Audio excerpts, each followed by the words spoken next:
but sitting in on class is something, I was always going to do tomorrow, and somehow the class was yesterday, so I never quite got there. But this year I got there. And I've always thought that, gee, I'm not doing what everyone else is doing. And it's just not the same. And I found out that it isn't that different. And it's more the same than I thought it was. I know. I did 67 too, you evil person. What? I did 67 too. You evil person. I did color 67. Alright, so that's not very evil. Same color green. Anybody? It defeats the purpose to have two green turtles. Because they're not the same green. Yes, two green. You're just like, but they're not. Nope, but she made two different shades of green and that works. I messed up. Yes. I think at grade level meetings we talk about kids, and in department meetings we kind of are looking at curriculum. With Critical Friends, it's really this focused look at practice, which is something that I think we don't have a lot of time to do. They sat down in a circle to sing the lines of a song first. That's what it was. It was like, which clearly was so much happened. So much. Yeah, it was important. I couldn't believe it when she was ready to do the square dance. I thought, well, there must be 5 minutes left of class. It was like, oh, it's only 20 up. Right. I saw the slits. I was like, whatever. Yeah. I loved it. Yes. But that was the beauty of it. That they really Sure, you're doing this stuff. No, she was. It was amazing. So when they got into the circle, there was another great question. She said, are you sitting in a place where you can succeed? And it was like, oh, and some kids did get up and shift themselves. They knew, did? yeah, they knew this is not a place where I can succeed, what we're doing. I thought that was great. It just makes me more conscious. I'm a more conscious educator. I'm just a more conscious person in general. Even watching myself on videotape, it's like, whoa, do I look like that? No, but just seeing how I am with my students, it's validating, it's scary, it's horrifying, but it's wonderful at the same time, just to see that this is who I am in the room with these kids, and they're learning from me, and maybe sometimes they're not, but now I know where the deficits are. So that's been a great thing also. For a couple of seconds, and then you can get some free time at the end. All right?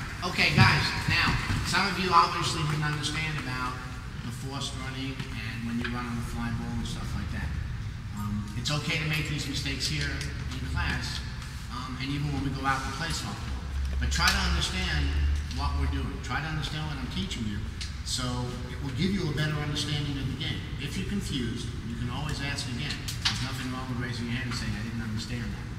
Okay? Sometimes you don't take time to sit back and acknowledge your achievements and B, the students' achievements, the fact that they were all there doing their own thing and doing it independently. You need to have somebody to come in from outside the class to sometimes remember that. To get that done, then we add the bat, right, which is a major thing. As you can see, they were throwing the bat, they were missing. They never miss when it's their own hand.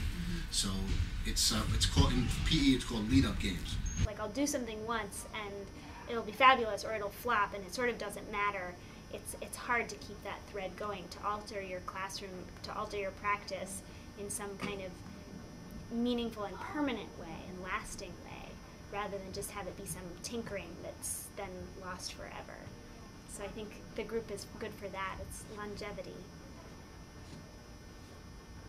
The thing that I find helpful about the Critical Friends piece is I think sometimes the feedback doesn't always hit the exact concern that you have, but it brings in issues that are related to that focus, which I almost find more helpful than sometimes just the focus that I've asked people to come in and look at.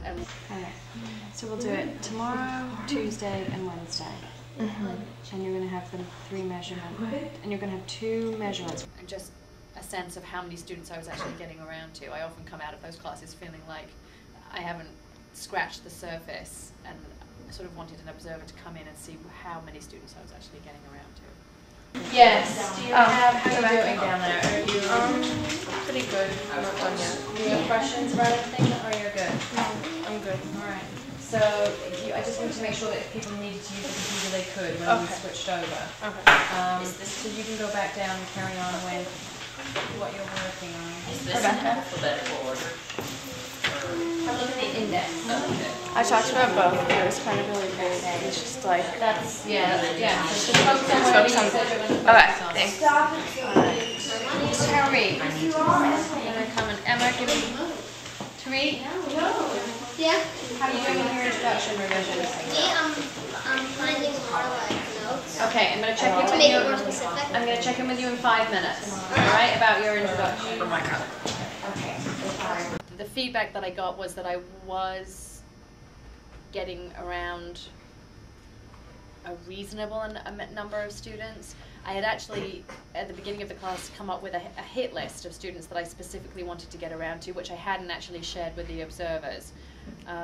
But one of the observers was actually keeping track of the names of the students that I got around to, so it was good for both of us to compare lists and see how many of those people I actually got around to, and I managed to hit everybody on that list.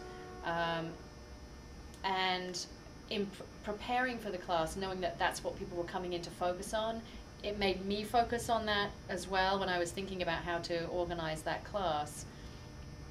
So I actually took the time to write down, identify students that I definitely wanted to get to, which sometimes I might not necessarily do, which has worked well, obviously, so that was helpful. Just having a presence in the classroom really made me think about it. Sense to you. It doesn't matter. It doesn't matter An if 8-hour forward averages. Okay, why didn't you click on that? What's that about? Did you look at that? Yeah, What is but that one? it's still May 9th and May 10th.